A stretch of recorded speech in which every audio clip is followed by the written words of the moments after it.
Stop. Ask yourself, why do you bend? Why do you break? Why do you silence the roar inside you just to earn a smile from someone who doesn't even think of you when the night grows quiet? Every time you try to please everyone, a piece of you dies. Not loudly, not with screams, but quietly, like a candle suffocated by its own smoke. Expand.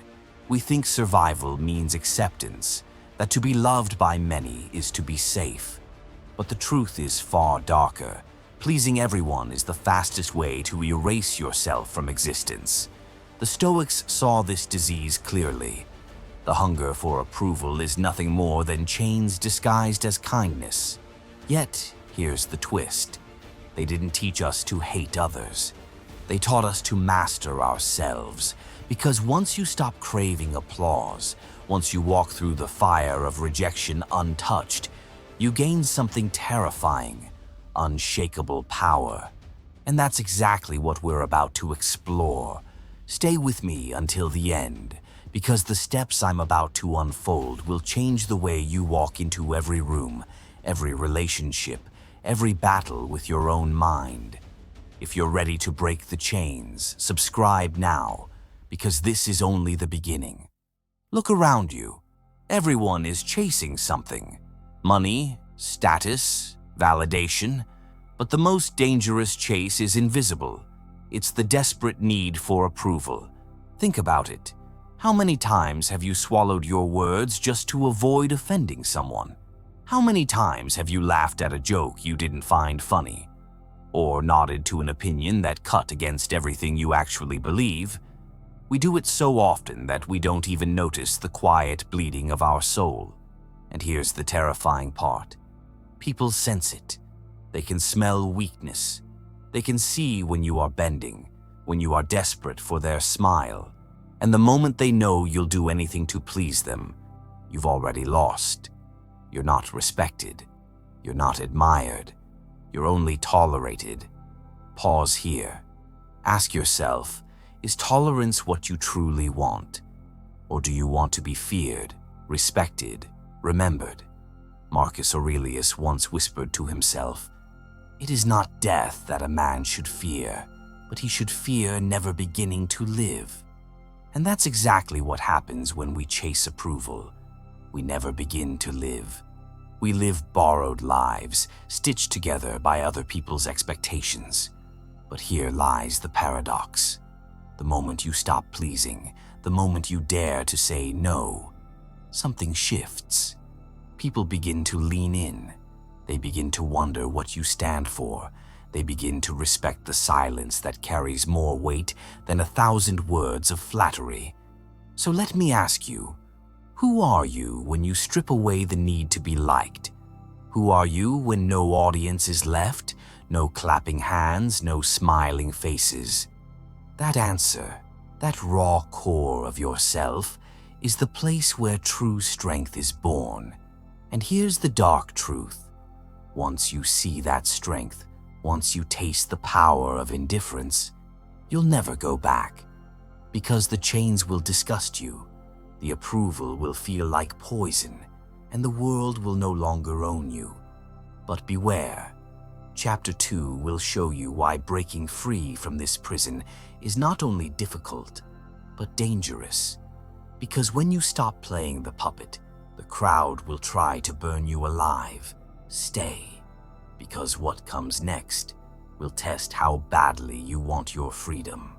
The moment you stop living to please, the world will notice, and the world will not clap for you. At first, they'll laugh. They'll call you cold, arrogant, difficult. And the truth is, it will sting, because rejection cuts deep.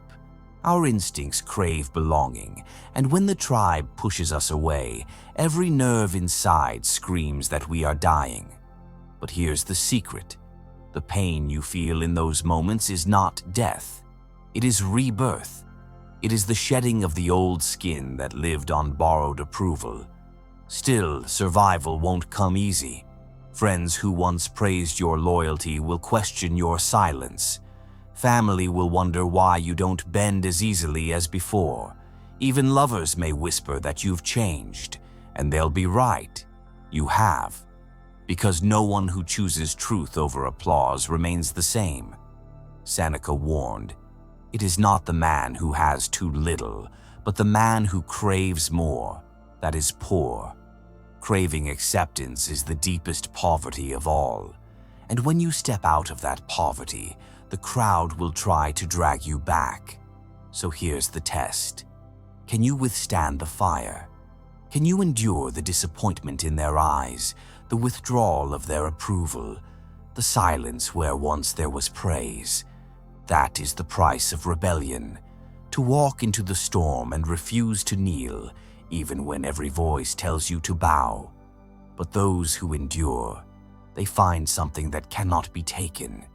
They discover respect, not built on flattery, but carved into stone by unshakable principles. And yet, this is only the beginning.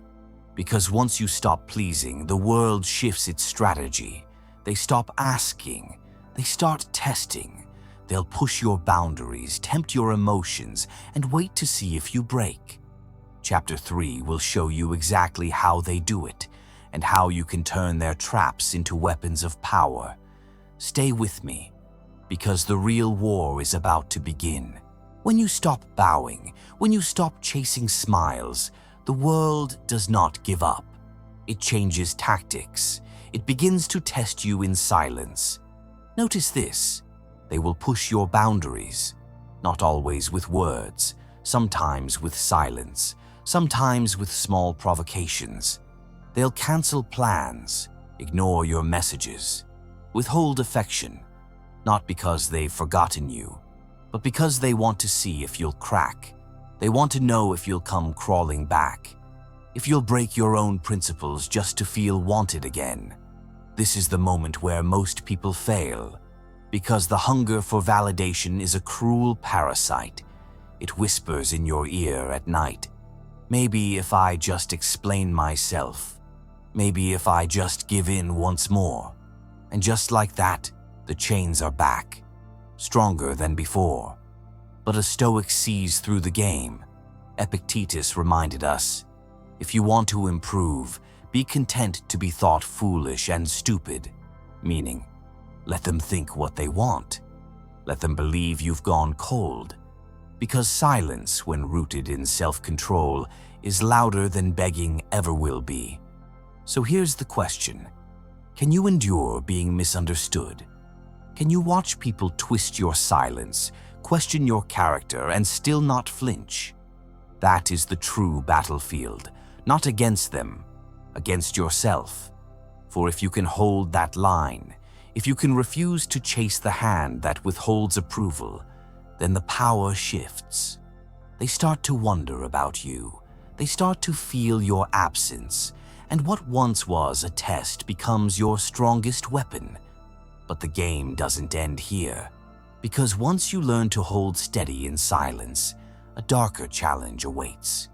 In Chapter 4, you'll see how enemies turn from subtle tests to direct confrontation, and why the way you respond will decide whether they fear you or destroy you. Stay close, because what comes next will decide if you rise or if you collapse back into chains. Silence unsettles people. They cannot control what they cannot predict, and when your indifference no longer feeds their ego, they escalate. They confront, not with gentle words, but with sharp accusations. You've changed. You don't care anymore. You think you're better than us. These attacks are not truth. They are weapons designed to break your composure. Because if they can make you react, they win. This is where most lose the war. They defend themselves endlessly, justifying every action, explaining every silence, bleeding their strength away in the courtroom of other people's opinions. But a Stoic does not stand trial. A Stoic does not hand over the power of his peace to the rage of another. Epictetus said it best. Any person capable of angering you becomes your master, and that is exactly the trap you must avoid. They want your anger. They want your fear. They want to see if they can still pull the strings. So here's the test. When they attack, Will you tremble? Or will you remain still? Can you stand in the storm, hear the insults, feel the fire, and yet remain unburned? Because the one who cannot be provoked is untouchable. He becomes dangerous in the eyes of others. They may curse you, but deep inside they will fear you. And that fear, it becomes respect over time. But beware, what comes after confrontation is even more dangerous. In Chapter 5, you'll see how people who fail to break you face a choice. Either they withdraw, or they plot darker ways to bring you down. When people realize they cannot bend you, their masks begin to slip. Some will quietly withdraw. They'll distance themselves, pretending you've changed, when in truth, they no longer control you. Others will not walk away so peacefully. They'll whisper. They'll plot.